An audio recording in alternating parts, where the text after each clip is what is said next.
أعوذ بالله من الشيطان الرجيم بسم الله الرحمن الرحيم Assalamualaikum warahmatullahi wabarakatuh. Alhamdulillahi rabbil alamin. Allahumma salli wa sallim wa barik ala sayyidina Muhammad wa ala alihi wa ashabihi ajma'in, amma ba'd. Teman-teman dakwah milenial yang dirahmati Allah Subhanahu wa taala. Akhir-akhir ini kita melihat beberapa berita ya di televisi ya, bahwa di beberapa tempat itu mengalami kemacetan parah. Bahkan di tol ya, mengalami kemacetan total bahkan. Karena banyak dari saudara-saudara kita yang dari perantauan itu mau pulang kampung ya, mau mudik. Tujuannya tentu hanya satu ya, yaitu bersilaturahim. Meskipun memang perjalanan mudik itu sesuatu yang melelahkan, perjalanan yang melelahkan, tetapi asik.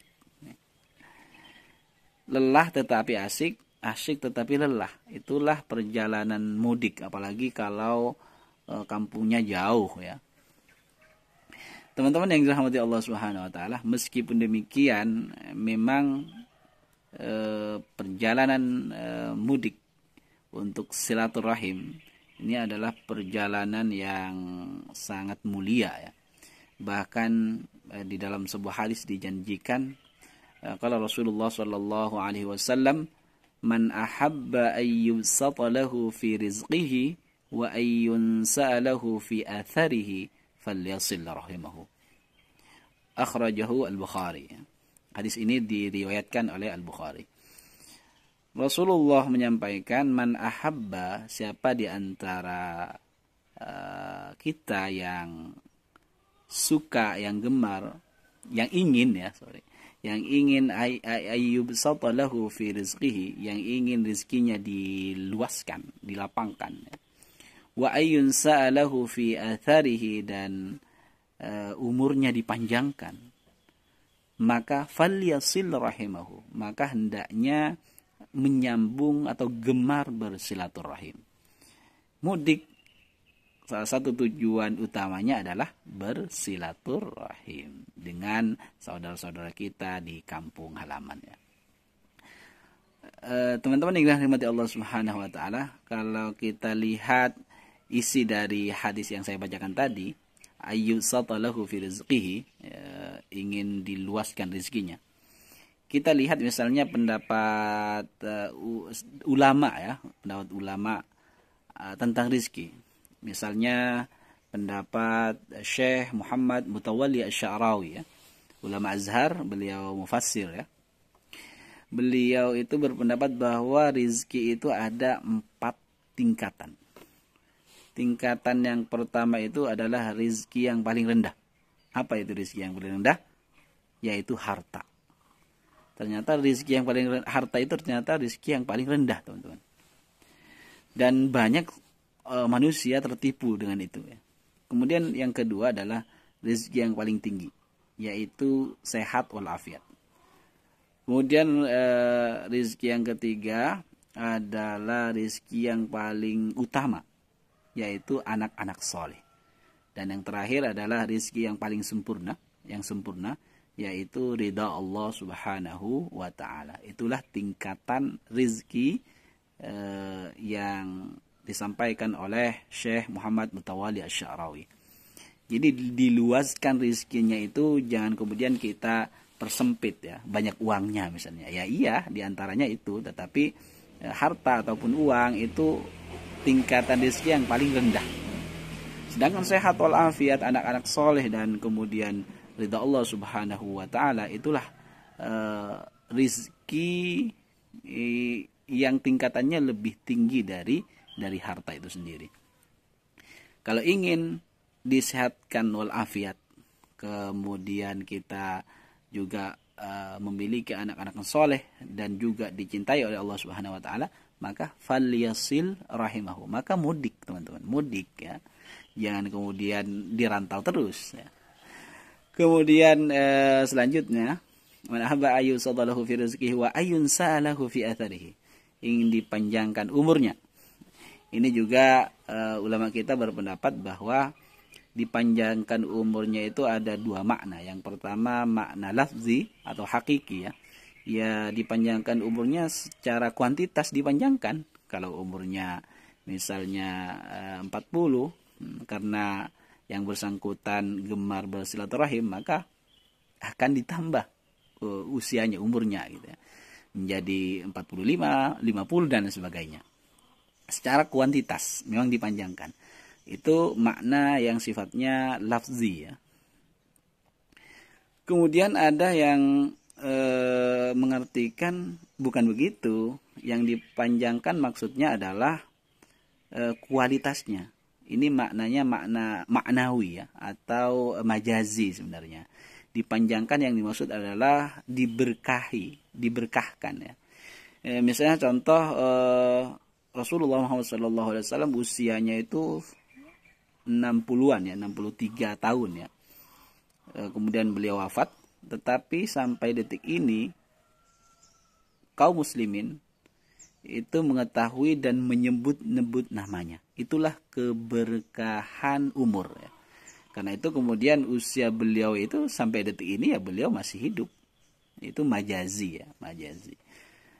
Bukankah orang-orang yang baik yang sudah meninggal dunia, yang wafat, itu namanya disebut-sebut teman-teman. Kenapa? Karena kebaikan yang dilakukan ketika hidup. Itulah yang dimaksud dengan wa ayun sa'alahu fi atharihi. Falyasil rahimahu, maka hendaknya bersilaturahim, maka hendaknya berbuat baik terhadap saudara, kerabat dan lain sebagainya ketika hidup di dunia. Salah satu salah satu usaha kita untuk menjaga silaturahim agar tetap erat, salah satunya mudik teman-teman, tiap kali lebaran. Jangan kemudian dirantau terus. Kalau kita nunggu misalnya banyak uang, kapan teman-teman? Karena itu kalau kita lihat tradisi mudik itu menurut saya adalah tradisi yang sangat mulia ya. Dimana kita dalam kurang lebih sebulan kita sudah melakukan ibadah puasa Ramadan dan disempurnakan dengan mudik ataupun Idul Fitri di halaman atau kampung kita masing-masing.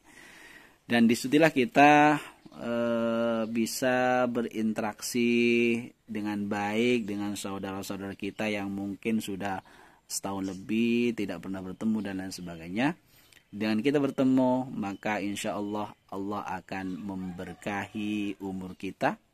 Dan kita akan menjadi manusia yang disabdakan oleh Rasulullah SAW, man ahabba ayyubsata lahu fi rizqihi wa ayyunsa lahu fi atharihi falyasil rahimahu. Teman-teman yang dirahmati Allah Subhanahu wa taala, saya ingin sedikit membahas mudik yang pernah dilakukan Rasulullah Muhammad SAW. Sebagaimana kita tahu, Rasulullah Muhammad SAW itu hijrah dari Mekah ke Madinah. Kemudian di Madinah membentuk masyarakat yang sangat kuat. Dan kita tahu perintah puasa Ramadan itu baru diperintahkan pada tahun kedua Hijriah. Kedua Hijriah Rasulullah mendapatkan perintah puasa di Madinah. Dan kaum muslimin di saat itu juga berkewajiban untuk melaksanakan puasa Ramadan, meskipun juga bertepatan dengan perang Badar ya, yang tidak mudah ini. Tapi umat Islam bersemangat dan akhirnya di perang Badar beliau menang.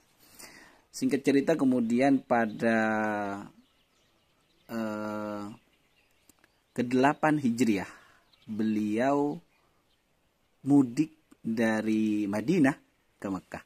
Tetapi memang tujuannya beda nih teman-teman. Tujuannya tidak seperti kita mudik dari perantauan ke kampung, enggak ya. Mudik yang dilakukan Rasulullah dengan para sahabatnya pada 8 Hijriah itu tujuannya adalah Fathu Mekah, yaitu penaklukan Mekah. Dan akhirnya Rasulullah Muhammad SAW berhasil membuktikan bahwa Islam adalah agama rahmatan lil alamin. Di Fathu Mekah kita tahu bahwa penaklukan Mekah dilakukan secara damai, dan itulah mudik pertama Rasulullah pada 8 Hijriah ya. Artinya setelah beliau dan kaum muslimin berpuasa 6 kali puasa, 6 kali puasa kemudian beliau mudik ya. Karena perintah puasa baru turun kedua Hijriah. Itulah mudik yang pernah dilakukan Rasulullah beserta para sahabatnya. Teman-teman yang dirahmati Allah Subhanahu wa taala, demikian yang bisa saya sampaikan. Selamat mudik, selamat sampai tujuan. Semoga Allah senantiasa memberkahi kita semuanya. Subhanakallahumma wa bihamdika asyhadu an la ilaha illa anta astaghfiruka wa atubu ilaik. Assalamualaikum warahmatullahi wabarakatuh. Khairun nas anfa'uhum linnas. Sebaik-baik manusia adalah yang paling bermanfaat bagi manusia lainnya.